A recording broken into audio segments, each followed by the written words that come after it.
Soledad Puertolas, bienvenida. Encantada, Sandra, encantada. Casi 40 años dedicados al arte de contar. ¿Qué te llevó a escribir? Pues me llevó a escribir el hecho de que existieran los cuentos, ¿no? A mí me contaban cuentos, me leían cuentos, y entonces en mi pequeña cabeza se conoce que me dije, bueno, pues si los cuentos están escritos por alguien, pues yo soy alguien, yo puedo escribirlos también, ¿no? O sea, me mostraron un camino, los cuentos, que es el camino de la fantasía, de la imaginación, de crear otra realidad.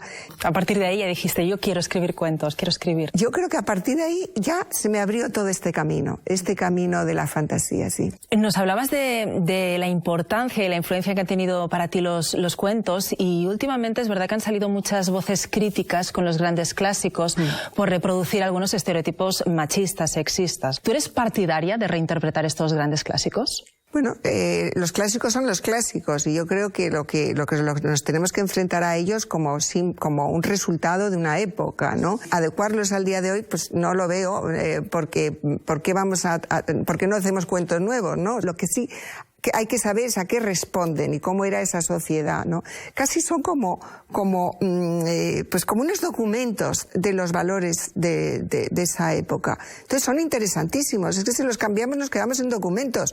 O sea, vamos a dejarlos donde están, yo creo, siempre que se puedan explicar. En el año 2010 te incorporas a la RAE. ¿Cómo lo viviste? ¿Qué supuso para ti?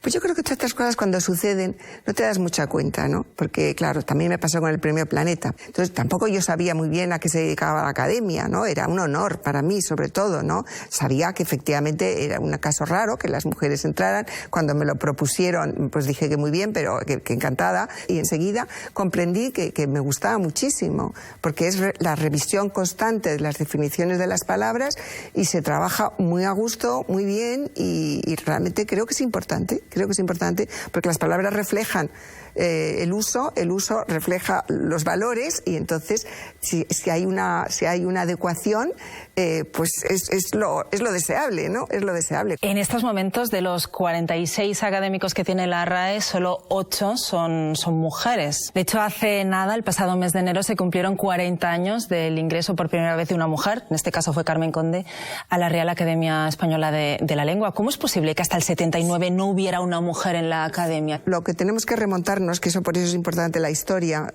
es que en 1713, ¿no?, cuando se funda la Academia, es un grupo de hombres ilustrados el que la funda. Las mujeres en esos momentos no salían con tanta libertad a la calle, no acudían a un sitio solas, no acudían. Es más, había salones literarios muy importantes en el siglo XVIII, pero recibían las mujeres en casa. Había mujeres cultísimas, importantes, nobles, que empleaban todo su dinero, o mucho, o parte de su dinero, en difundir la cultura, en editar. También había editoras, había traductoras, pero importantísimas. Había novelistas. En el siglo XVIII, por ejemplo, hay una novela muy desconocida de Segunda Martínez, que es Las españolas náufragas, que da testimonio de un personaje de la época, que es la aventurera. Existían aventureras. Eso es fascinante porque nos da prueba de cómo había un tipo de mujer que, claro, no son los que fundaron la Academia, pero estaban allí, ¿no? Bueno, han vetado y discriminado la incorporación de la mujer de forma sistemática en la Academia. En el pasado sí, claro. Pardo Bazán incluso hasta en 3 ocasiones. Sí, no, ella luego era muy peleona, que ya se necesita, pero ella quería estar en la Academia. Pues sus colegas se pusieron como locos, no concebían. Ya habían hecho este mundo para hombres y no le cabía en la cabeza que entrara una mujer. Y Clarín, el gran autor de La Regenta, que es efectivamente gran autor y gran libro, leemos las diatribas de Clarín, las mujeres en su casa, con qué desprecio trató a doña Emilia. Pero bueno, pero ¿cómo puede ser esto? ¿Qué mentes más estrechas, ¿no? No te cabe en la cabeza leerlo, ¿no? ¿Cuáles son las prioridades de la RAE? Pues adecuar las definiciones del diccionario al uso actual. Nos encontramos efectivamente con definiciones sexistas, nos encontramos con definiciones muy impregnadas de valores religiosos católicos, que ya hoy no podemos utilizarlos como el único referente moral, ni mucho menos. Definiciones muy absolutistas, ¿no? Efectivamente nos hemos hecho en filosofía muchísimo más relativistas. O sea, que fíjate la cantidad de pequeños detalles que hay. Pediste cambiar la definición de cocinillas precisamente por machista. Claro, porque es que una definición que es el hombre que se entromete en las tareas de la cocina. Pues que se entromete parece que no le corresponde, ¿no? Estos son efectivamente cambios que hay que hacer porque la sociedad ya no sabe que los hombres no se entrometen en la cocina, ya no es eso. Últimamente se habla mucho del lenguaje inclusivo. Estos últimos meses ha estado muy presente con ese Consejo de Ministros y Ministras. ¿A ti qué te parece?